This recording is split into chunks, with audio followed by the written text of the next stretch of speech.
আসসালামু আলাইকুম দর্শক আপনারা জানেন বর্তমানে বাংলাদেশের অন্তর্বর্তীকালীন সরকার বিভিন্ন চাপে জর্জরিত। বিশেষ করে বিএনপি খুব দ্রুত একটি নির্বাচন চাচ্ছে, মানে ডিসেম্বরের মধ্যেই নির্বাচন দিতেই হবে। ডক্টর ইউনূসের উপর এ ধরনের একটি চাপ কিন্তু বিএনপির পক্ষ থেকে করা হচ্ছে। আবার আওয়ামী লীগকে আপনারা জানেন কিছুদিন আগে নিষিদ্ধ ঘোষণা করেছে এই অন্তর্বর্তীকালীন সরকার।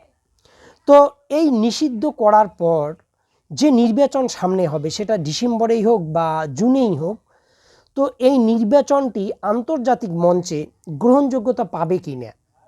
তো এই ধরনের চাপ যখন প্রবল থেকে প্রবল হচ্ছে, তখন এই ডক্টর ইউনূসের পাশে এসে এক পায়ে মোটামুটি দাঁড়িয়ে গেল রাষ্ট্রসংঘ।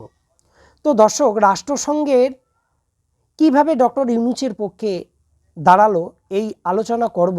এবং আমি এটা বলতেই পারি এবং অনেক বিশ্লেষক এটা মনে করছেন যে এই যে রাষ্ট্রসংঘের ডক্টর ইউনূসের পাশে দাঁড়িয়ে যাওয়ার ফলে, রাষ্ট্রসংঘের বিবৃতির ফলে ডক্টর ইউনূসের উপর যে একটি চাপ কাজ করছিল, এই চাপটা নিমেষেই অনেকটা শেষ হয়ে গেল এবং ডক্টর ইউনূসের গ্রহণযোগ্যতা পশ্চিমা বিশ্ব এবং রাষ্ট্রসংঘের কাছে কত বেশি সেটা এই রাষ্ট্রসংঘের বিবৃতির থেকেই কিন্তু পরিষ্কার হয়ে গেল।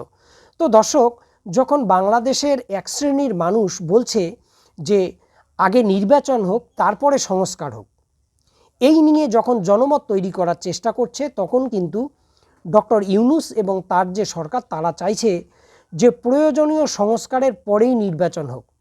তাহলে বিগত আওয়ামী লীগের আমলে যে ধরনের লোক দেখানো নির্বাচন হয়েছিল, মানুষকে ধোঁকা দিয়ে ক্ষমতায় টিকে থাকার যে রাজনীতি ছিল, সেটার অবসান হবে এবং একটি শক্তিশালী সংস্কারের মধ্য দিয়েই আগামী দিনে যদি নির্বাচন হয়, সেই নির্বাচনগুলো নিয়ে কোনো প্রশ্ন থাকবে না।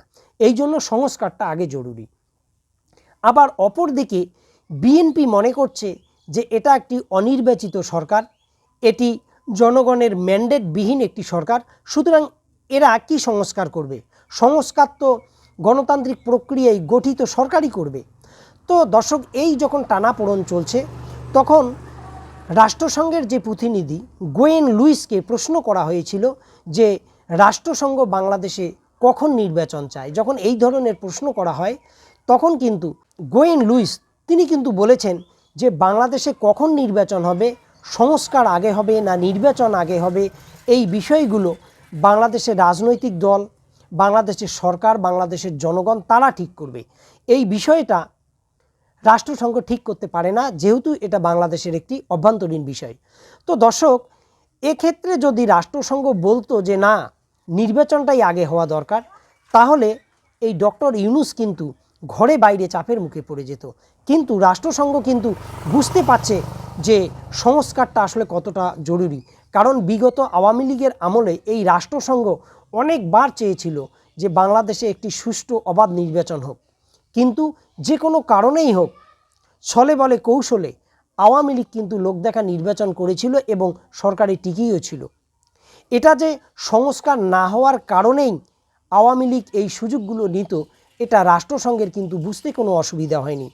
সুতরাং সংস্কারের কথা তারা জোর দিয়ে না বললেও, তারা যে ডক্টর ইউনূসের উপর যথেষ্ট আস্থা রাখেন এবং ডক্টর ইউনূস এবং তার যে ঐক্যমত কমিশন, তারা যে একটা কঠিন কাজ করছে এবং কঠিন কাজটির মাধ্যমে তারা সংস্কার করতে চান এবং আগামীতে একটি সুষ্ঠু নির্বাচন উপহার দিতে পারেন, এই বিষয়ে রাষ্ট্রসংঘ কিন্তু ইতিবাচক সাড়া দিয়েছে।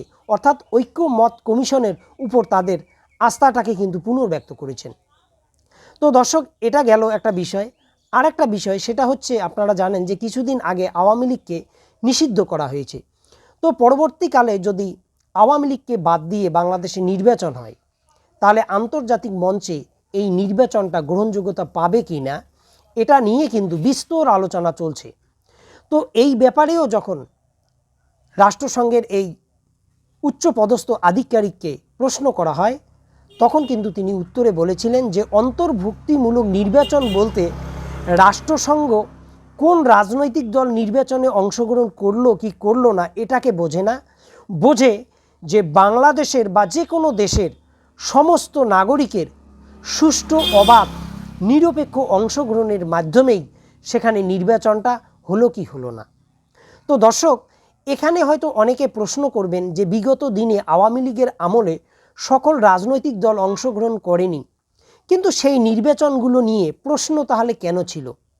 দর্শক, রাষ্ট্রসংঘ যেটা বলেছে সেটা হচ্ছে জনগণের শান্তিপূর্ণ অবাধ অংশগ্রহণমূলক নির্বাচন। এই শব্দটা কিন্তু বুঝতে হবে। তার মানে জনগণ নির্বাচনে অংশগ্রহণ করবে, তাতে কোনো রাজনৈতিক দল করুক আর না করুক, সেক্ষেত্রে ভোটের হারটা অনেক বেশি হতে হবে। অন্তত শতকরা 70, 80, 90% ভোট পড়তে হবে। কিন্তু আওয়ামী লীগের আমলে যে জিনিসটা হয়েছিল সেটা হচ্ছে যে ভোটের সময় 5-7%, 10% মানুষ ভোট দিতে যেত, আর মানুষ ভোট দিত না।